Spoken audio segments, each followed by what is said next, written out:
everyone. Welcome to Uptown Studios Live. I'm Tina Reynolds, president and founder of Uptown Studios. Today, I'm here with Jamie Fernandez, our web project manager, and we're going to talk about how easy it is to design a website, right? Yes, how easy it is. How easy it is, because all day long we get requests, can you just add a button and make it work? You know, isn't that what you do all day long? That's it. It's just magic. We throw it on the screen and then it's done. Nothing else that we have to do. There's nothing else, and then it works, and there's never a problem, right? First try, no problems. That's how we do it. That's it. Okay, so what we're really going to talk about is the challenges that we hit on every website. It's like no matter how much we prepare our clients for the challenges in front of them on a website, everybody forgets, and they get into the middle of it. And it's like, can't you just add a button and make it work? So let's start. How long have you been with Uptown Studios now? I've been with Uptown about 2.5 years. Oh man, it seems like 8. I know, 2.5 years. But I've worked in web development for about 10 years total. Yeah, you got it. Jamie, if you ever have questions, Jamie really knows her shit. She knows how to talk about websites and the processes and scheduling everything for the web developers and pulling all the content in. It's like that content, that's just a real bitch. Right. And working with web developers also, which is a job in and of itself to work with web developers. Web developers have their own personalities. They do. Designers have their own personality. They're different. You can't work with designers the same way that you work with web developers. They are. It's very like right brain, left brain kind of working, which is fun and interesting. So I would like to start with when we start with a new project, what's the first thing that we give to somebody? The first deliverable that we would give to somebody would usually be a sitemap. So a sitemap is essentially like the architecture of your website, like the main navigation, how everything is going to function from that point, and also like a timeline with like an estimated launch date. And that looks like an org chart to me when you're looking at the sitemap. It just looks like, okay, here's the boss and here's all the people that are under it. So do we have a sample of that? We do. I have one pulled up here. Because I want people to see what it is. And this is not the most complicated site that we've worked on. This is not. This, I would say, is maybe middle of the road as far as like how complicated it gets. But if you see the green boxes down here, that represents like the main navigation of a website. So when you go up and you click something, and then there are tertiary levels of pages, which are the gray boxes.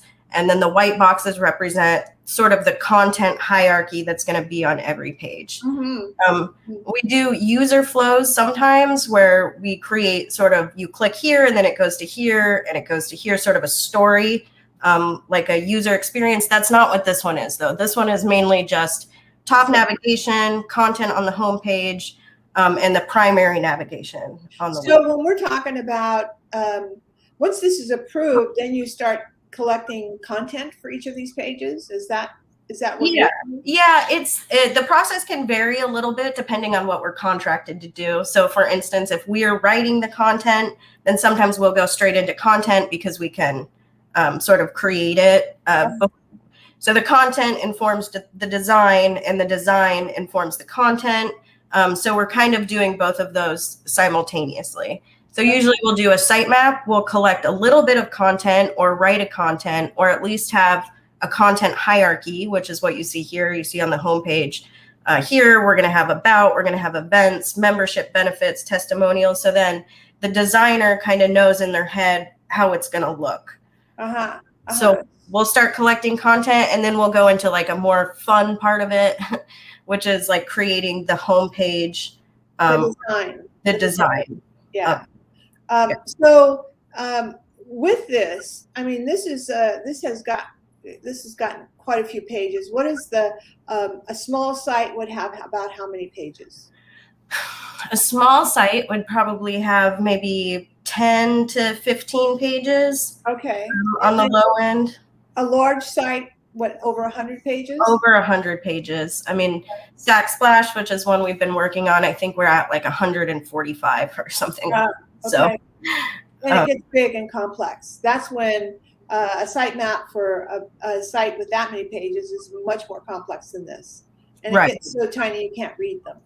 Right. So that's sort of, I would say, one of the challenges that we have is for a client to understand that we're not just going right into designing and development of a site. A lot of building a website is like upfront work. So creating the architecture, creating the sitemap, figuring out the content, and having that all sort of solidified before we go into just like building it. Sometimes clients, they just want to see it. They want to see a design. They want to see it built. And it's like this. Here's one that I like. Just do this one. Yeah. Like just we show you this, like just build it just like this. So it sort of happens in phases. It's like design, content, development. We all work in 3 different spaces. They can't really see it all come together until the end. And so I think that's one of the biggest challenges with building websites is they just want to see something. They want to see how it functions. They want to use it. And that doesn't always happen until we get a lot farther into the process. Well, and you know what has happened, and one of the lessons that we've learned is that we can't show the client early before it's ready. So we've done this like 3 times in the last 3 months. Yeah. The client pressures. I want to see it. I want to see it. What are you doing? I want to see it. I want to see it. We show them, and then they go, "What is this? It's all messed up. It doesn't have any of our content. It's just not right." Well, it's not done yet. It's not done yet. So we now have a policy that we don't show sites until they're done, because you're going to see all the mistakes that we see because we're still working on it. Right? Yeah, it's walking like a fine line where, you know, it takes a while to code and develop a website. So they're waiting for it. So they want to see something. And we want to show them to show that the work that we've done so far. But, you know, when we do that, it just creates issues because we're not done testing it. We're not done working on it. So they really can't see it until it's completely done, which just takes a while for us to do. So the first thing that we do is a kickoff meeting, and that has the designer and the developer and you are in the meeting. Is anybody else in there? If we're doing some kind of marketing, especially now, we would include like the marketing director, copywriter, if we're doing content and marketing for it. So they would be included also if we're doing that kind of work for them as well. And at the kickoff, there's really a long questionnaire that we go through so that we can understand who you are. We have to know who you are. It's like my life in the design and marketing field. I know so much about so much shit because I have to know who you are before I can design anything for you. So we're pulling everything from your brain and from your community and from your competition, and we're developing keywords, and we're doing all this work before we even start design, before we start even the sitemap. So there's some time that we need to figure out who you are and then make recommendations. A lot of clients come to us and say, I want exactly this. We do some of our back work, and we have to go in and make recommendations saying, you know, we don't recommend that this is the way you go.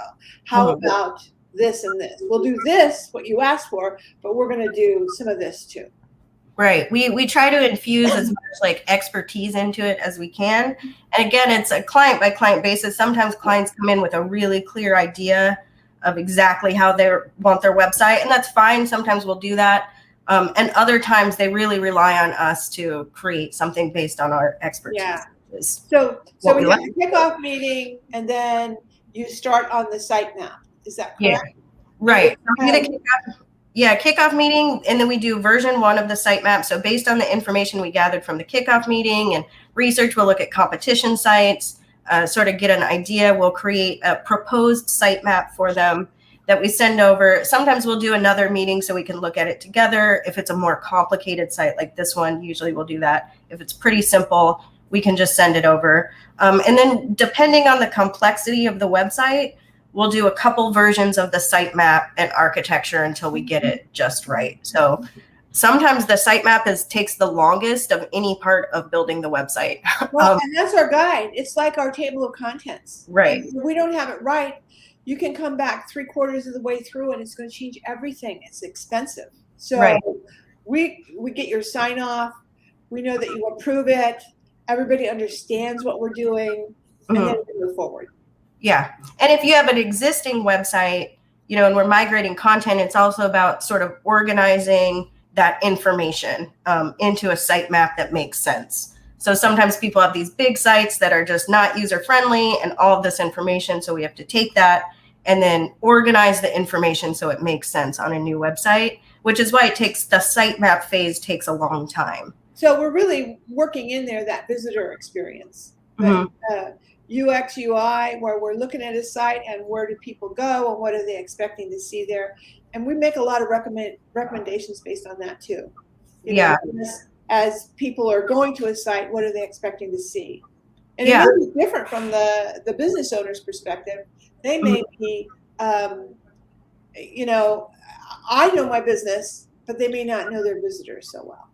Yeah, which is why, we have a UI UX designer who can speak to some of that. I always tell clients now that we build the websites from the inside out, which I think makes a lot of sense. Look, you're not going to see externally, we build it from the inside out. So we have to dig a little deep and then create the sitemap and then the architecture and then the content and then the design. And then you see the website. Okay, so tell me, what's the difference between the sitemap and the site architecture?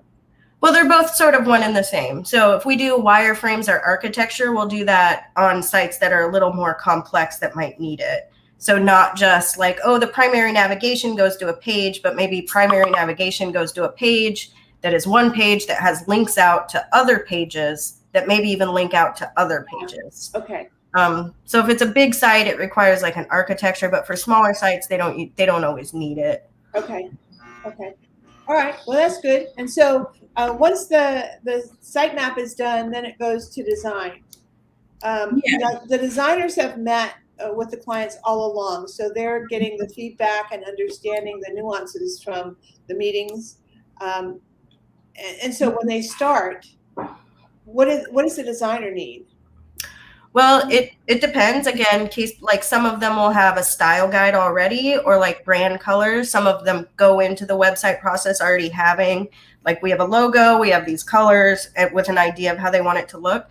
Sometimes we're starting completely from scratch, and Uptown will do a logo and a style guide even before it gets into the website. So that stuff would need to be done before we start designing the site. I like to have at least a little bit of content for the designer, or at least content hierarchies on each page for them to go in and actually flesh out a design.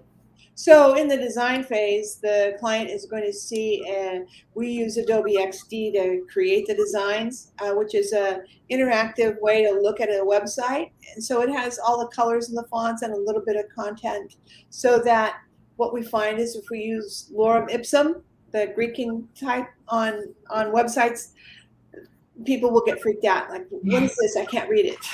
Yeah, people like to see words and what it's going to, because the words are a really important part of a page, and they're big and they're bold, and they kind of want them to say what it represents with their brand. So we try to put that on mock-ups. As long as we have the content, then we can put the words on. We don't always have the content, yes, which is also, you can design without content.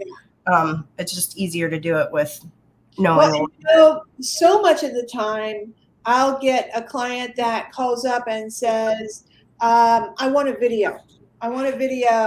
And how much is a video? And then I start to doing a little bit of research to find out who they are. And they have a logo that's clip art and their website is broken. Mm-hmm. So I might do a quote on a video and then get into a meeting and say, you're spending all this money. You're going to spend $30,000 on paid TV. Your logo is out of date and your website isn't good. Mm-hmm. I think that we should talk about a new logo, and we should talk about a new website before you do all of this investment, because this investment over here, this video, is going to drive traffic to your website, and it's kind of broken. So a lot of times we're really big advisors and trying to help people spend their money wisely, because we can spend all your money. I could do that video and it could be ineffective because there's no place for it to drive traffic to. Mm-hmm. And so, yeah. Yeah, it's the same with a website too. We get into the process and we'll tell people, especially at a kickoff, if they don't have anything, like if they don't have a logo, if they don't have a style guide, if they don't have branding, if they don't have marketing, to be like, look, if you're going to do this, do it now. Yeah. Before we go in and start building out this website, where if you do that later or down the line, we're going to end up backtracking and changing everything. Yes, yes. So much of the time it is like, yes, I want a website, but they don't have any of the other stuff. And the logo and the branding style guide, that informs the whole design of the website. That's going to tell what we need to do because it's all been approved. And if we don't, I mean, it's an opportunity that's missed. It's like at the point of a new website, it's like, okay, we should go bigger. And then we can have a rollout, it's a new branding and it's new website. Yeah.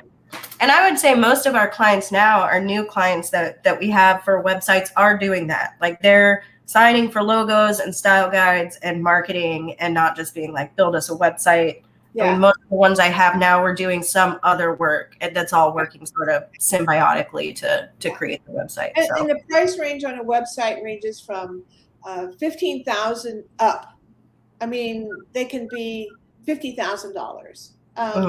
That's a big site. So your range is in there depending on the number of pages, depending on the versatility that your site has. Do you have a database? It just kind of, everything adds up. So if you're going to spend that much money, we want you to have a good logo. We want you to have a good branding. We want you to have a style guide. We want you to be prepared for everything. Right. So that's where we come in and we advise. It's like, it's not so good. Let's talk. Let's talk before you sign this. Yeah.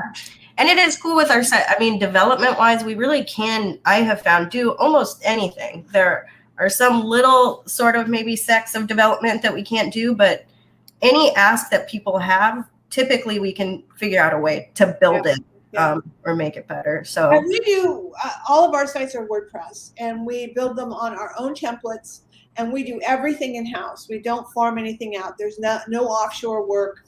It's all employees that work at Uptown Studios, and I'm really proud of that. Yeah, because in working in web development for many years and with other companies, that wasn't something that was always the case. Like building a custom site on custom templates with custom content writers where you're not outsourcing anything. So I think that's why, creating a quality site is important, because everybody works in-house and works on specific parts of it, and we're not outsourcing anything. Right. And because we're all, we have all these departments at Uptown Studios, everybody's talking to each other. So if the marketing department is working on a campaign and the design department is working on a logo and you're working on a website, everybody's talking because we have to. And we're not making it like templated. A lot of companies do this. I know they have just like one template that they redo over and over and over again. So it's just like a farm of websites. They all look exactly the same, have the same layout, where you're just inputting like a different logo here and different pictures here. Every site that we make is completely custom. Like they look completely different. Let's talk about content, SEO and keywords, because that SEO is the thing on a site that I am really invested in. It's the thing that changed Uptown Studios. When we started paying attention to SEO on our website, I went from 95% of the people calling me knew me to 60% know me, and 40% are finding me on Google. And we're getting new clients because of our SEO and our keywords. So let's talk about keywords and how important that is. Well, it is super important. I'm not personally an SEO expert. SEO is a whole beast in and of itself. But when we build sites, mostly we research like the industry and create a list of keywords that we can sort of flawlessly integrate within your content. And then there are other things within a website that helps SEO, having a blog, which lots of updated evergreen content on it, making sure that it's all up to date. And just when the Google algorithm is, scanning the back end of the website, that there are keywords on alt text, having image alt text on everything. There's alt text. Tell me what that is. Alt text, just having that specific keyword like listed on the back end of an image or something.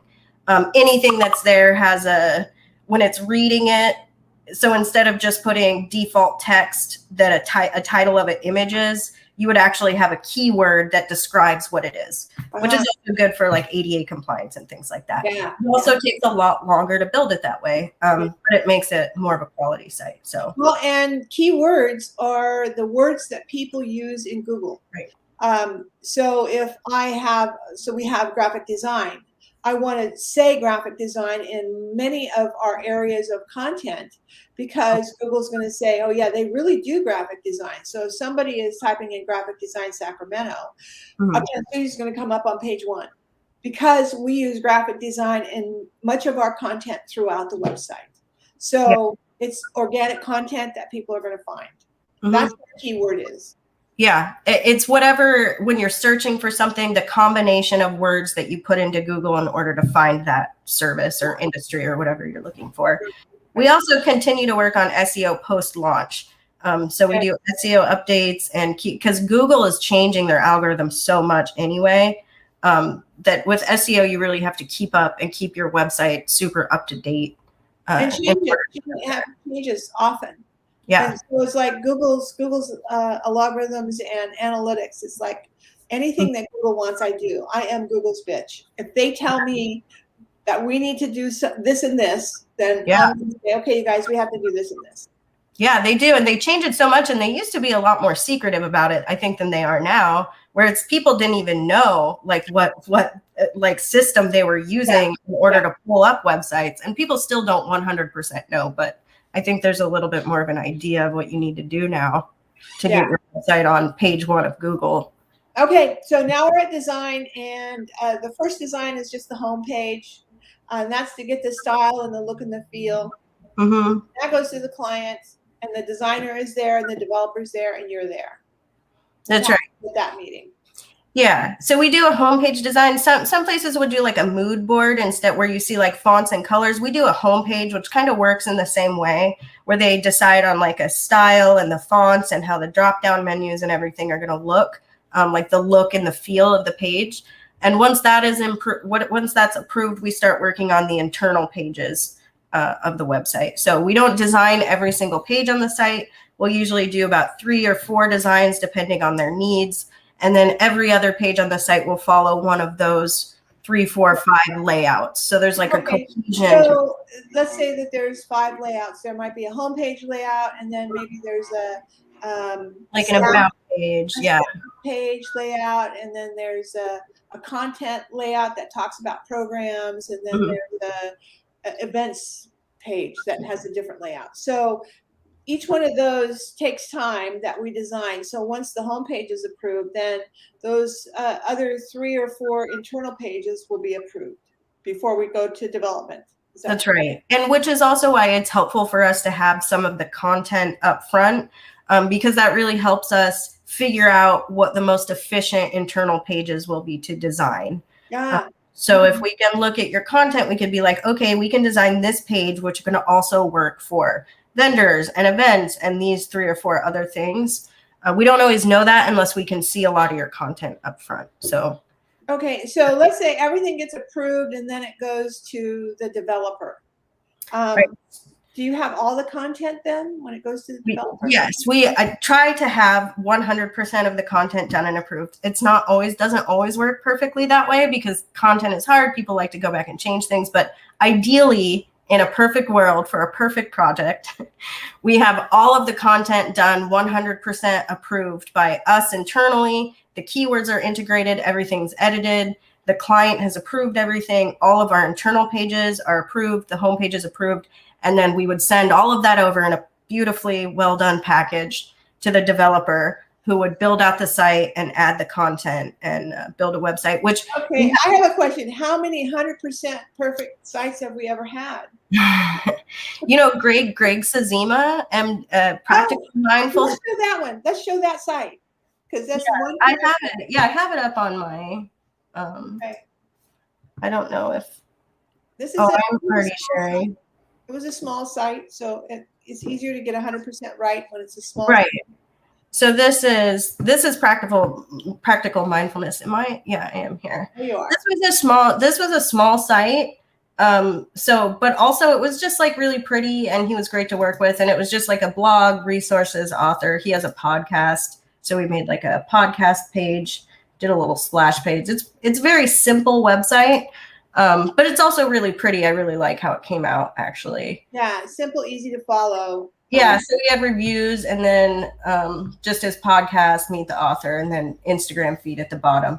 So, it was an easy site. He was also one person, so we weren't working with like a board of directors and like all of that. Design by committee is always so fun, isn't it? Yeah, where like he had to have a lot of people approve it. So, but this site specifically, I would say, is one site where everything went just swimmingly. Awesome. Yeah, we had all the content. It was on time, on budget. Everything went really good with this one. So it has happened. We have a timeline that we create also that we follow, and many of the clients don't follow because they're late. There it is. Okay. Yeah. So this is sort of a sample timeline. Again, these change depending on the project. I shared this one because we're about to launch this site. The estimated launch date is September 10th, which is day after tomorrow. So we follow dates and then meeting dates too, where, we have deadlines on the client end. We have to have all your content by then. And then on our end too, where if we can get all of this stuff done and approved by this date, then we'll be able to launch by this specific date. The timeline is complete from beginning to end. And our normal timelines are from 3 months to 6 months, but 3 to 6 months, yeah. Many take longer because I really want to emphasize to everybody that's watching this that this is additional work that's piled onto your already busy day. And that's where a lot of tension comes in. It's like, we need all of your content by this date, and you already are busy. You're already busy, and we're going to be poking at you and saying, well, how you doing? How you doing? It's going to change our end date. And nobody wants to hear that. And then it puts pressure, and then it gets tense. So it's not an easy thing. Yeah, content is always, especially if we're just collecting and sort of migrating content, it can be, I have found the ones that go the easiest with content sometimes are when like an industry or company delegates it out to different people. So if they like, I don't have Trinity Technology was one where they did a really great job on the content. He delegated everything out to different parts of, so we had services on the website. So one person that worked within that service, he delegated out the content, and then those specific people wrote the content, and he got it done fairly quickly. And awesome. Because it's not all piled onto one person. Right. The usual way is it's piled onto one person, and then they have to figure out how to get all that content. And it's very rarely on time because it's a lot. It's a lot of work. People don't realize how much work it is to create content for every single page. So well, and it's not just content, it's images too. It's like images, just curating content for every single page of a really big website is a lot of work. So let's talk about images. I want 300 DPI high resolution images, and I'm telling you, there's not a site that has come in without the 72 DPI stolen from the internet, and they come out blurry on a site. Well, we try to not use those images if we can help it. I mean, if a client really wants to put like a crappy image on their site, like we will but we'll find stock images that are actually high resolution, or I usually recommend that Uptown has an in-house photographer. So there you go. There you go. Get a photographer over. Let us take pictures that are really good. You can use them in more places than just on your website too. Yeah. If you want a real professional website, then you should have professional photography done, I would say. So actually have a photographer go take pictures of your staff, do all of that. So that's typically what we recommend, is just to have professional photos taken. And while he's there, shoot a short video that we can load onto the site too. Yeah. We talk about videos compared to images and speed. What do we do to get? We typically don't recommend doing videos on a homepage. I know that some people like to have them, and we will do them, and we optimize them and compress them the best way that we can. We just did for UCD. We put their video on the homepage, which looks great. It can slow a site down though. Also, if there's sound on it, it can be annoying. People will sometimes, the bounce rate for videos with sound, they'll click right off of it. So it's not something we always recommend, but Yeah. it can work sometimes. I think it actually looks great on the site on UCD that we just built. So okay, we have 1 minute left. What's Sure. your big picture about a website? Working with Uptown. Sure. Be patient. Understand that it's a process, and understand that we work in 3 different phases, which is content, design, and development. So those 3 things come and marry at the end. But when you're working on it, it's kind of 3 separate hats that we're wearing and managing. So if you just understand that we're working content here, design here, and development, it will all come together in the end. I know it's kind of hard for people to visualize in the beginning, but I would say be patient. It's a process. It's a lot of work. So, and it's a lot of work, and it is your big image, and your website is your main. People go to your website first, no matter what. Yeah. We're going to go check you out. So have a good website. If you would like to have a site assessment done, email me at tina@uptownstudios.net. I will run a site assessment. I will let you know how your site is doing and what your site health is. Thank you for joining us, and I'll see you next Tuesday. Thanks, Jamie. That was really no problem. Thanks. Okay.